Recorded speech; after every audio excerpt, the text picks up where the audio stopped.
Dando sequência ao capítulo 3 do módulo 1 de Literatura, Linguagem e Humanidade, Guerreiros Delirantes e Farsantes. Estamos nos gêneros literários. Nós vimos na videoaula anterior que o gênero narrativo ele tem os seus subgêneros, que são classificados de acordo com a função dos elementos narrativos, especialmente a extensão da obra narrativa, se é maior ou menor. Outros elementos que compõem esses subgêneros, que os dividem, na sua classificação, que os classificam, são o tempo, o espaço e os personagens que pertencem aos elementos da narrativa. O primeiro subgênero é a epopeia, fábula e o apólogo, novela de cavalaria, crônica, conto, romance.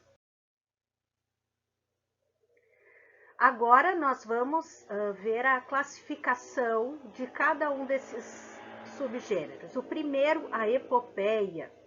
De acordo com a descrição de Aristóteles, que nós vimos lá no início sobre o que é literatura, o autor do livro A Poética de Aristóteles, a epopeia, ela narra a jornada de um herói épico. Apresenta uma grande extensão, ela é uma obra maior, como eu mostrei na aula anterior, a Odisseia e a Odisseia, e a Ilíada, escrita pelo grego Homero, que são livros extensos, que são livros com uma densidade maior, que nos exige mais atenção e foco como leitor. Bom, apresenta essa grande extensão, um tempo que pode ser longo e um espaço que pode ser variável. Geralmente o tempo de uma epopeia é longo. As histórias desse gênero centram-se em personagens heróicos que participam de acontecimentos grandiosos. Tem o despojamento do eu sentimental e a predominância dos acontecimentos históricos. A narração de seus feitos heróicos funciona, então, como símbolo de valor e das virtudes do povo que este herói épico representa. Esse aspecto dos poemas épicos, eles podem ser bem mais compreendido com a ajuda desse trecho inicial de uma das mais importantes epopeias, que é a Odisseia de Homero. A Odisseia de Homero narra a história de Ulisses, que depois de passar 10 anos na guerra de Troia, leva mais 17 anos para voltar para casa, passando por muitas aventuras no caminho. Por isso que vem o nome do seu personagem principal, Odisseu, ou como ficou conhecido pela tradução latina, que é Ulisses. Se vocês quiserem conhecer essa história, vocês podem assistir o filme Troia. Ele fala sobre essa Odisseia de Homero. Musa, reconta-me os feitos do herói astucioso que muito peregrinou desde que desfez as muralhas sagradas de Troia. Muitas cidades dos homens viajou, conheceu seus costumes. Como no mar padeceu, sofrimentos inúmeros na alma, para que a vida salvasse e de seus companheiros a volta. Nesse subgênero épico, o narrador conta uma história com personagens que se envolvem em ações que transcorrem em um espaço durante um tempo determinado. A fábula e o apólogo. Diferente da epopeia, esses dois subgêneros são narrativas curtas, bem curtas, que têm por finalidade nos trazer uma lição de moral sobre alguma coisa. Na fábula, os personagens são animais. No apólogo, os personagens são objetos. Em ambos, os personagens ganham vida e recebem a capacidade de falar e outras características humanas. Aqui eu vou ler um trecho da fábula Raposa e as Uvas, de Esopo. Na verdade, tem um trecho na videoaula, mas eu vou ler ele na íntegra. E vocês podem ver como é curto esse tipo de narrativa. Uma raposa passou por uma videira e viu suspenso nela um belo cacho de uvas. Faminta, lambeu os beiços, esticou-se ao máximo, fez de tudo para alcançá-lo, mas nada deu certo. Cansada, resolveu ir embora e disse: "Ah, estes estão verdes mesmo." A fábula mostra que assim também há certas pessoas que, por incapacidade, não conseguem realizar suas tarefas, mas culpam as circunstâncias. Moral da história: ensina que é fácil desprezar aquilo que não se pode obter. Aqui tem uma curiosidade de quem foi Esopo, né? Foi um grego. Existem poucos dados sobre ele, né? Há até quem desconfie propriamente da sua existência. E aqui tem algumas curiosidades sobre ele, se vocês quiserem ler. Outro subgênero, a novela de cavalaria. Diferente da fábula e do apólogo, a novela de cavalaria ela não tem por finalidade uma lição de moral. Embora nós possamos enxergar nos códigos de conduta dos cavaleiros medievais uma moral que procura dirigir as ações e sugerir para o bem viver de todos, um comportamento de virtudes. Trabalha com ciclos ou conjuntos de novela que tratam de uma mesma temática. Um exemplo clássico sobre novela de cavalaria é a história do rei Arthur e os Cavaleiros da Távola Redonda, que também foram para a versão cinematográfica, foram para o cinema. Essa história, muitos de vocês já devem ter ouvido falar, nota-se como o tema do cristianismo é constante na elaboração das aventuras. Não por acaso, o caráter místico e simbólico dessas novelas predomina também na narrativa. Vou ler um trecho para vocês. Então Arthur tomou a espada de seu irmão Cai e saltou sobre a pedra de mármore, e colocou a ponta da espada sobre a bigorna. Firmou-a com força e, ora vejam, a espada entrou suavemente na bigorna até que ficou enterrada pela metade e lá ficou presa. E depois de realizar esse milagre, ele retirou a espada novamente com rapidez e facilidade e depois tornou a recolocá-la mais uma vez, como tinha feito antes.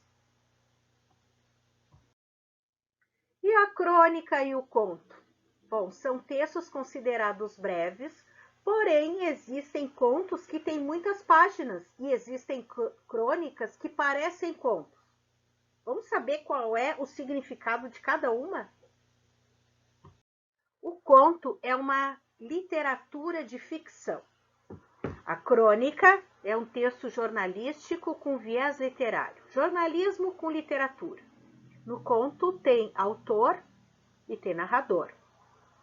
Na crônica, somente eles são as ideias próprias do autor e frequentemente temos juízo de valor, né? A opinião do autor daquela crônica. No conto, quem conta é o narrador, uma criação do próprio, não é a opinião dele. É o narrador narrando essa história. A crônica, ela trata de assuntos diários, datada, ou seja, ela tem um tempo específico. Por exemplo, pode fazer uma crônica sobre algo que está acontecendo na nossa política, por isso que nós chamamos que ela trata de assuntos diários, que ela é datada. Já o conto, o ideal da narração é em terceira pessoa, o contista não emite juízo de valor, diferente do cronista que emite juízo de valor. O conto é atemporal, eu posso ler o conto a qualquer momento, a história não envelhece, já a crônica não. No conto é uma narrativa curta, não faz rodeios, vai direto ao ponto. Tem poucos personagens, tem que fisgar o leitor no início da narrativa. Como o conto é uma história de ficção, uma narrativa onde tem poucos personagens e que são compostos os elementos da narrativa, tem situação inicial, tem clímax, tem desfecho, eu não posso demorar para pescar o meu leitor, porque senão ele vai parar a leitura. Então, no início, ela já tem que ter essa pegada, já fisgar o leitor. O Edgar Allan Poe foi o cara que criou os primeiros contos góticos. Ele é uma grande referência no estudo sobre conto. Vocês podem acessar por esse canal no YouTube que eu coloquei aqui, o Conto do Gato Preto. Se não é o mais famoso, é um dos mais famosos contos de Edgar Allan Poe.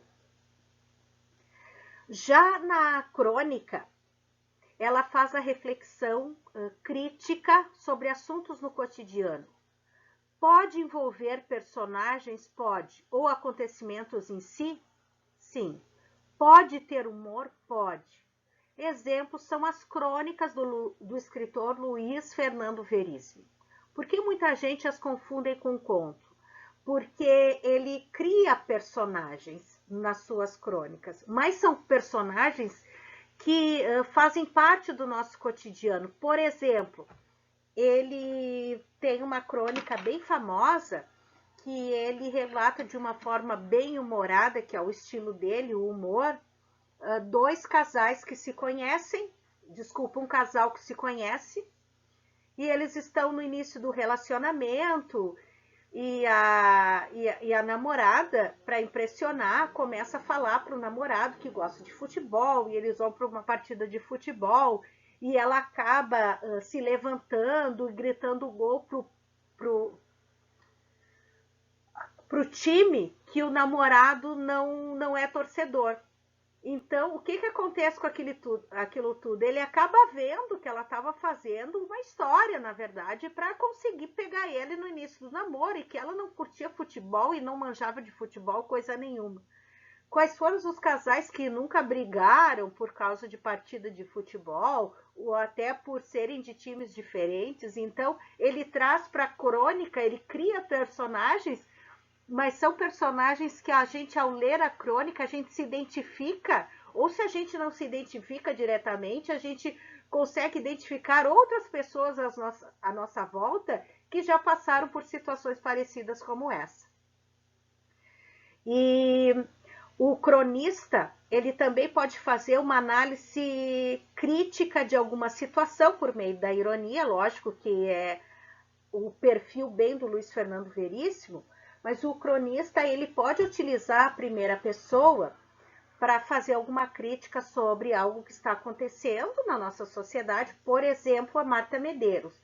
Há uns 3 vestibulares, mais ou menos, da URGS, eles utilizaram como texto de apoio, como texto motivador, o texto se baseava numa crônica de Marta Medeiros, onde assim mostra o pessimismo da escritora em relação ao nosso país, onde ela também, dentro dessa crônica, onde ela faz uma crítica à atualidade, ela traz questões históricas para essa crônica, ela traz a literatura para essa crônica, por isso que a crônica ela caminha entre o jornalismo e a literatura. Já as crônicas de Marta Medeiros, ela não utiliza personagens que nem Luiz Fernando Veríssimo.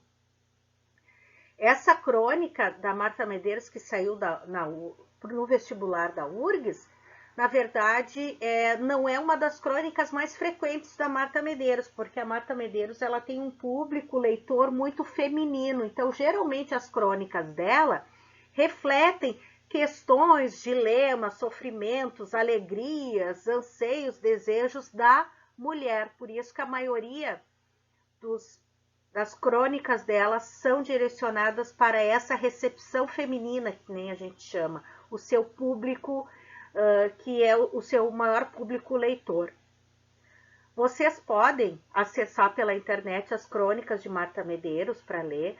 Vocês podem acessar no canal do YouTube que eu coloquei aqui, Crônicas de Veríssimo. Tá?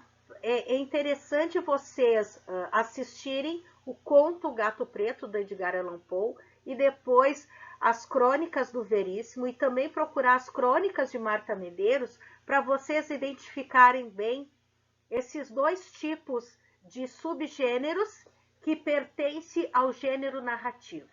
para não confundir eles.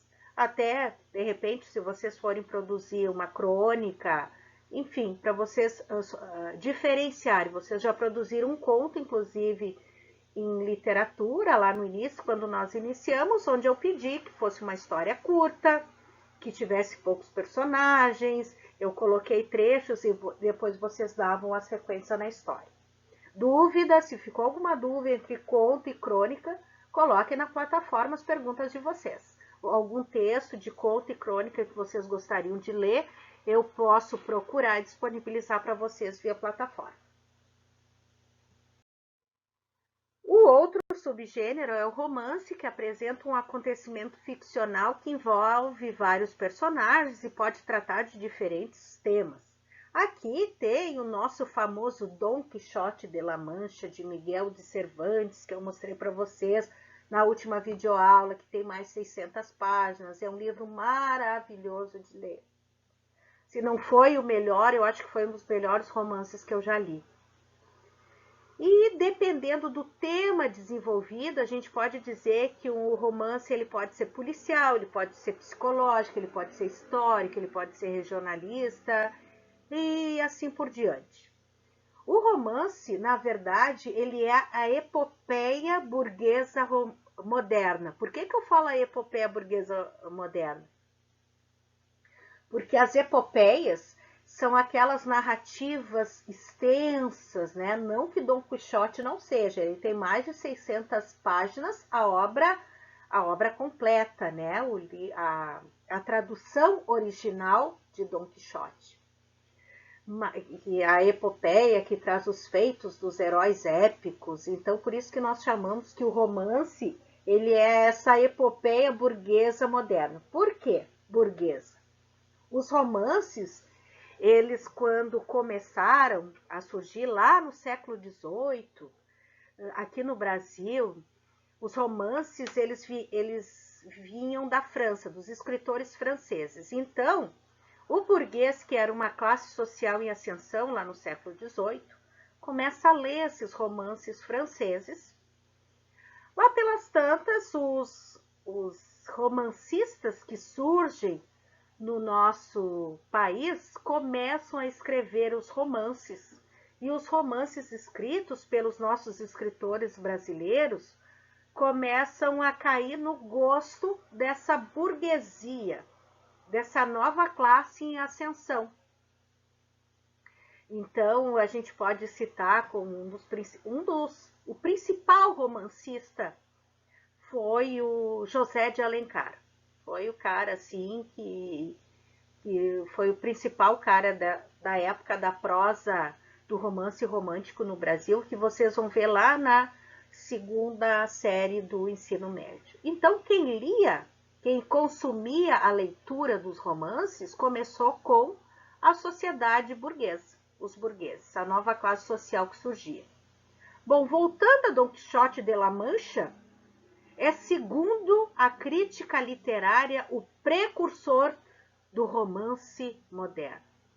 Gente, peguem a versão infanto-juvenil de Dom Quixote e leiam, vocês vão se apaixonar. E depois se aventurem a ler as 600 páginas de Dom Quixote, esse livro maravilhoso. O nosso próximo gênero a estudar é o gênero dramático, onde os seus subgêneros são textos para ser encenados. Sim, ó a representação do teatro aí. Então, eu tenho, dentro dos subgêneros do gênero dramático, a tragédia, a comédia, a farsa, o auto, a ópera. Gênero dramático. Ao identificar o drama como um dos 3 gêneros literários, Aristóteles, ó ele aí novamente, considerou uma característica assumida pela forma de alguns textos, que eles eram feitos para ser representados. Isso fica evidente, aliás, no sentido original do drama, que em grego refere-se à ação, os personagens em ação. Por isso que uma peça de teatro é dividida em atos, e cada ato é composto de um conjunto de cenas. A cena é o conjunto de ações dos personagens. O que os personagens estão fazendo em cena? O cenário pode ou não ter objetos em sua composição. O cenário, tanto ele pode ter mesas, cadeiras, portas, cortinas, como ele pode não ter nada em cena. O ponto é aquela pessoa escondida que sussurra para o ator o trecho do texto da peça que ele esquece. Aliás, nos programas de televisão, como nos telejornais, todos têm um pontinho ali, caso eles esqueçam de passar alguma informação, ou no momento da entrevista, eles esqueçam de fazer alguma pergunta ao seu entrevistado. Então, vocês já ouviram falar, então, quais são os elementos de uma montagem de um teatro? Talvez alguém responda: o cenário, os atores, o figurino, as roupas que compõem os personagens, ou ainda o palco, o local onde os atores pisam e começam a sua encenação. Bom, esses são alguns dos elementos. Mais importante é não se esquecer que atrás de uma peça de teatro existe um texto. E para uma peça de teatro fazer sucesso, não adianta ter apenas bons atores. Tem que ter fundamentalmente um bom texto. Um bom texto narrativo para prender a atenção do meu espectador, para ser uma história interessante. Pois bem, então nós temos que ter um bom texto, pois se não houver um texto, não é possível ocorrer uma montagem de teatro. Ao lermos uma peça, conhecemos de antemão os personagens, o número de atos e, antes de cada cena, o cenário que a compõe, os personagens que participam dessa cena específica. No entanto, ao assistir a uma peça, o espectador só obtém essas informações no curso do espetáculo. Bom, a tragédia, como eu falei, a comédia, a farsa, o auto e a ópera são todos subgêneros do gênero dramático. Quando a gente fala, inclusive, que o fulano é trágico, o Beltrano é cômico, Cicrano é farsante, não temos dúvidas de que o comportamento dessas pessoas é semelhante ao de personagens trágicos, cômicos, farsescos da dramaturgia. Em outras palavras, as características desses subgêneros estão presentes nas atitudes das pessoas. Percebam que as ações determinam a sua semelhança. Em sua obra poética, ao tentar definir tragédia e comédia, embora a comédia não seja amplamente tratada no seu livro, pois o texto que chegou a nós está incompleto, Aristóteles não se cansa de chamar a atenção para a ação praticada pelos personagens. Ora, os homens possuem tal ou tal qualidade conformemente ao caráter, mas são bem ou mal-aventurados pelas ações que praticam. Agora vamos ver como é que é abordada cada um desses subgêneros, para a gente conseguir identificar o que é uma tragédia, uma comédia e assim por diante. Aqui tem um trecho só para vocês saberem como é que é a narrativa de um texto de teatro, né? Esse gênero dramático, ele é dividido. Primeiro ato, cena 1, daí vem a apresentação. Sala riquamente adornada, mesa, consolos, mangas de vidro, jarras. Está mostrando ao meu leitor quais são os elementos que compõem o local que está acontecendo a cena. Tá? O cenário. Bom, daí vem Ambrósio, só de calça preta e chama. Então, o nome da personagem, do ator, né? O figurino que ele vai estar. E aqui tem um trecho de O Noviço de Martins Pena, que foi o cara que trouxe o teatro para o Brasil. Esse foi o grande cara, Martins Pena. O subgênero tragédia, e ao falar de tragédia, eu não posso deixar de mencionar Aristóteles, olha ali ele presente aqui.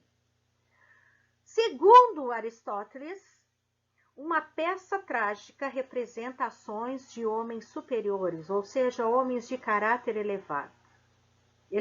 Nela, o espaço e o tempo são muito bem delimitados, né? Precisa estar cronologicamente ocorrendo naquele espaço e naquele tempo, e os atores têm os espaços muito bem demarcados durante uma peça de teatro.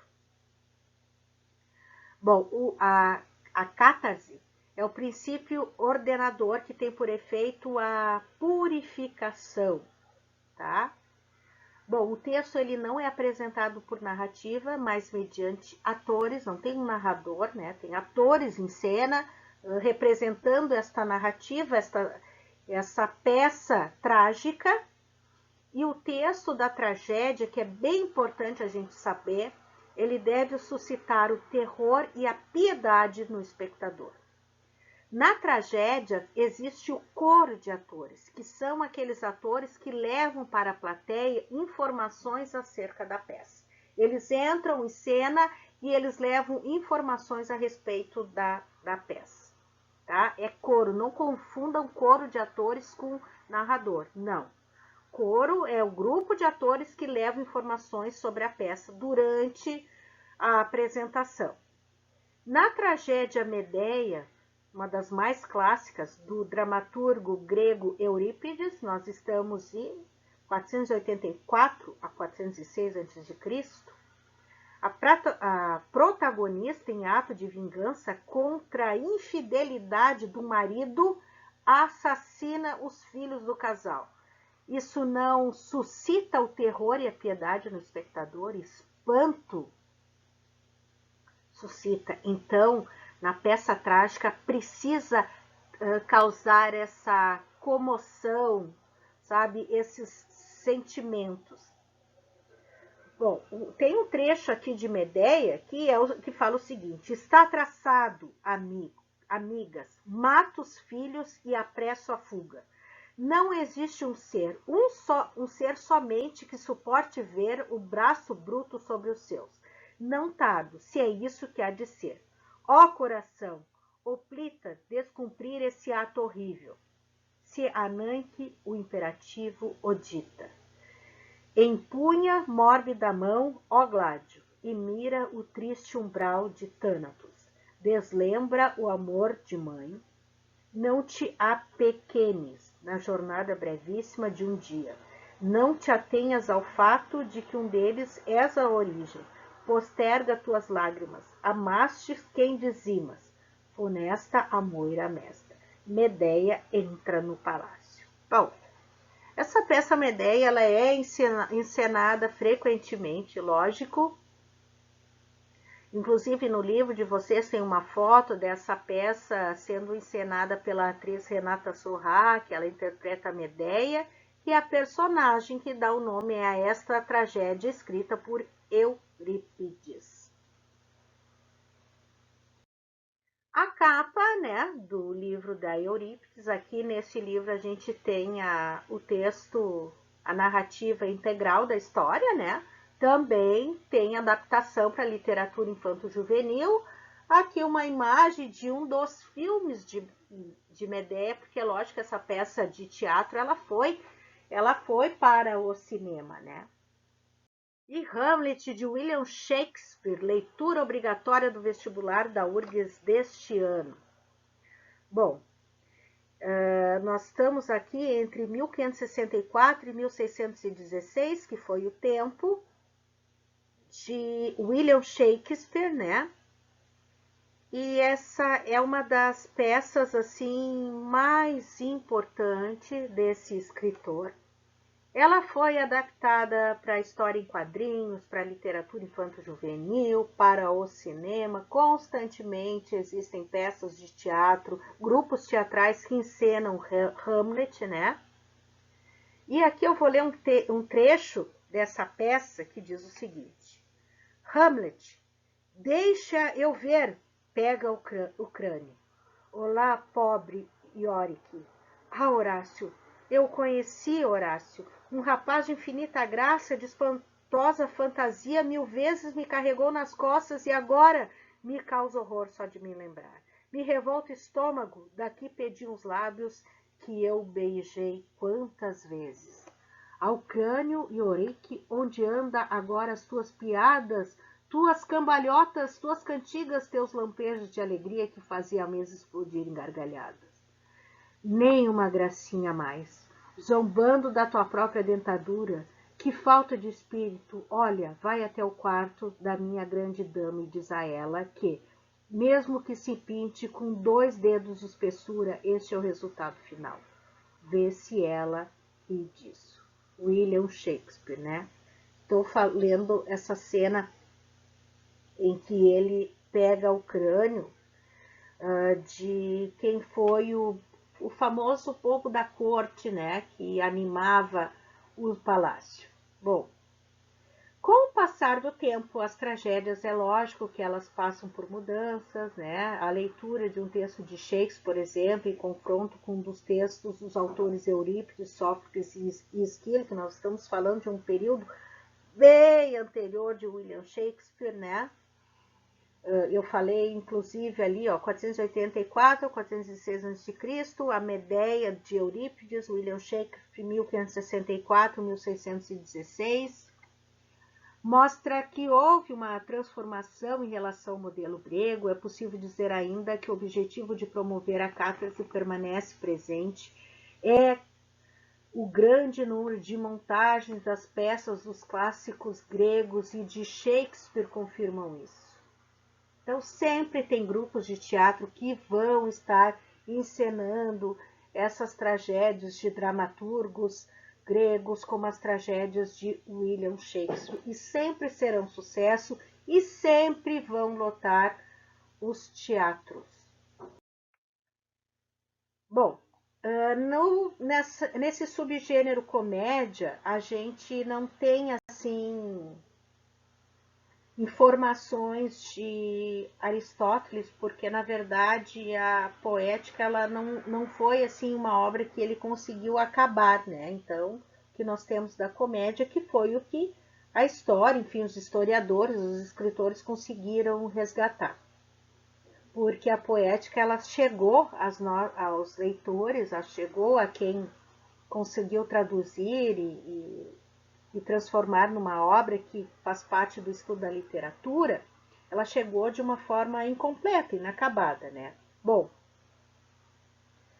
a única coisa que se conseguiu de informações sobre a poética de Aristóteles em relação à comédia é que a comédia é imitação de homens inferiores, diferente da tragédia, né? Que representa a imitação de homens superiores, de caráter elevado. A comédia é imitação de homens inferiores, ela enfatiza o ridículo e ela suscita não a piedade, a comoção que nem a tragédia, ela suscita o riso. Então, e na comédia, qualquer um pode ser alvo de críticas numa comédia, qualquer um. Então, portanto, a comédia, ela pode, inclusive, fazer uma crítica a governantes, a deuses, a filósofos. Qualquer figura pode vir a ser alvo de críticas numa comédia. As ações são imitadas pelos atores para que o espectador ria delas.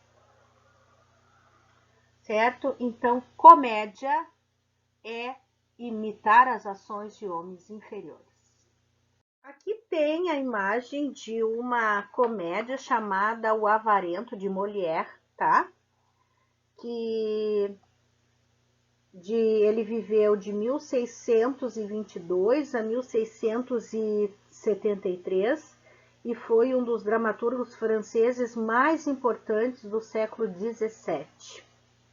As comédias dele faziam críticas a certas figuras que, graças a seu comportamento questionáveis, eram passíveis de ridicularização.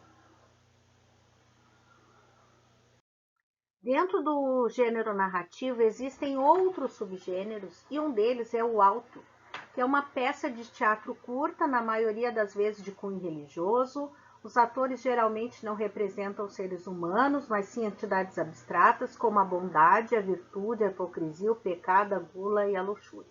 Ela traz uma finalidade moral ou pedagógica. Como exemplo de alto, o Alto da Barca do Inferno, de Gil Vicente, que ele viveu de 1465 a 1536 e é considerado o pai do teatro português e um grande renovador do teatro europeu. No Alto da Barca do Inferno são satirizadas personagens típicas de classe ou categoria social e mesmo da religião. Faz uma crítica à tirania do fidalgo, faz uma crítica sobre a exploração do comerciante, a vida mundana do clero, a exploração da casa de prostituição pelos alcoviteiros, né? Então, o Alto da Barca do Inferno é um exemplo de alto que vocês vão, em breve, começar a fazer a leitura. Outros dois subgêneros é a farsa. A farsa é uma pequena peça cujo o conteúdo envolve situações ridículas ou grotescas. Ela tinha como objetivo a crítica de costumes por meio da ridicularização. Já a ópera, ela pode ser trágica ou cômica e necessariamente é acompanhada de música. Quem nunca ouviu falar da ópera, né? Que ainda é muito presente nos nossos teatros brasileiros. E nós temos a tragicomédia, como o próprio nome diz, é a junção da tragédia e da comédia. E o que define a tragicomédia, a melhor resposta talvez seja o hibridismo. Por quê? O leitor deve observar que tragicomédia é uma palavra oriunda de duas outras, as quais, ao serem mencionadas, remete a características de dois subgêneros distintos que nós acabamos de estudar: tragédia e comédia. São unidas na formação de um texto que procura, por meio de ambas, constituir uma leitura da realidade em que o riso, que está presente na comédia, e o terror e a piedade, que estão presentes na tragédia, se reúnem sob um viés crítico.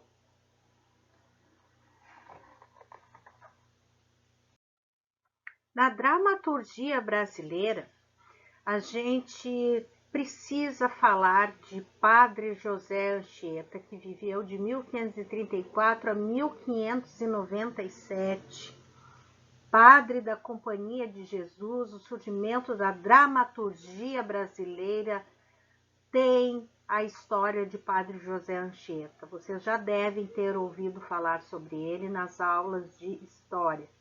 Se não ouviram, vão ouvir. Se o valor literário de suas peças não alcança dos patamares o mais elevado, ele não deixa de ser importante para a formação do teatro brasileiro. Sua peça, O Alto de São Lourenço, é de todas a mais conhecida. Ao longo do período colonial, que é o período quando os portugueses aqui chegaram em nossas terras, nos colonizaram, os habitantes aqui, né? Quem eram os nativos? Quem é que habitavam as nossas terras? Os índios, né? E a imagem aqui reflete bem o que foi esse período da colonização. E essa peça, ela é a mais conhecida. E o que essa peça fala? O Alto de São Lourenço, escrita pelo padre. O autor, olha que interessante, ele conta em 3 línguas: tupi, português e espanhol. O martírio de São Lourenço, que preferiu morrer queimado a renunciar à fé cristã. Anchieta intentou conciliar os valores católicos com símbolos primitivos dos habitantes da terra, os índios, e com aspectos da nova realidade americana. O sagrado europeu ligava-se aos mitos indígenas, sem que isso significasse contradição, pois as ideias que triunfavam nos espetáculos eram evidentemente as do padre. A liberdade formal das encenações saltava aos olhos. O teatro anchietano pressupunha o lúdico, o jogo coreográfico, a cor, o som. A obra de Padre Anchieta também merece destaque na poesia, porque além de poemas didáticos, com finalidade catequética, também elaborou poemas que apenas revelavam sua necessidade de expressão. Apesar de nosso grandioso José de Anchieta, a dramaturgia se torna realidade no Brasil somente a partir do século XVIII, graças ao movimento romântico brasileiro, que passou a contar com uma produção que desenvolveu em ritmo mais ou menos regular. Ou seja, esse período que foi o romantismo no Brasil, esse movimento romântico brasileiro, ele inicia com a poesia, depois ele vai para a prosa e depois ele vai para o teatro. É assim a sequência de estudos quando a gente vê o romantismo no Brasil. E o Martins Pena, sem dúvida nenhuma, ele é o cara que na verdade introduz, assim, de fato, o teatro no Brasil. Ele vive de 1815 a 1848. Depois nós temos peças de teatro, lógico, nenhuma delas, desses autores que estão ali, inclusive José de Alencar, que foi um baita escritor nesse período do romantismo no Brasil, como Martins Pena. A gente tem Gonçalves Dias, que foi um poeta da segunda fase da poesia no romantismo brasileiro, que também fez algumas peças de teatro, Álvares de Azevedo, que pertence à segunda fase da poesia no romantismo brasileiro, e José de Alencar, que ele pertence, também fez poesias, mas ele se destacou mais na prosa do romantismo brasileiro. Tem também Machado de Assis, que também escreveu peças de teatro. Ele viveu de 1839 a 1908, tem Corpo Santo. Bom, e para citar apenas alguns autores, são nomes que se destacam na produção dramatúrgica brasileira. Bom, Martins Pena e Corpo Santo, aliás, são considerados pela crítica literária os mais expressivos. Destaco mais ainda Martins Pena, tá? Corpo Santo, ao contrário de Martins Pena, não obteve, ó o que o livro está dizendo, não obteve do público o reconhecimento que deveria, no entanto, no século XX. Bom, agora a gente vai falar de um cara que pertenceu ao teatro moderno no Brasil. Vejam comigo a sequência. Bom, Nelson Rodrigues foi escritor, foi jornalista. As suas peças de teatro, seus textos de teatro, eles têm uma linguagem mais coloquial porque vem do jornalismo. E o jornalismo, o repórter, ele precisa ter uma linguagem coloquial, acessível ao público. E a sua linguagem de jornalista reflete nos seus textos. Bom, a gente costuma associar o teatro moderno, quando vê nesse período moderno no Brasil, o nome de Nelson Rodrigues.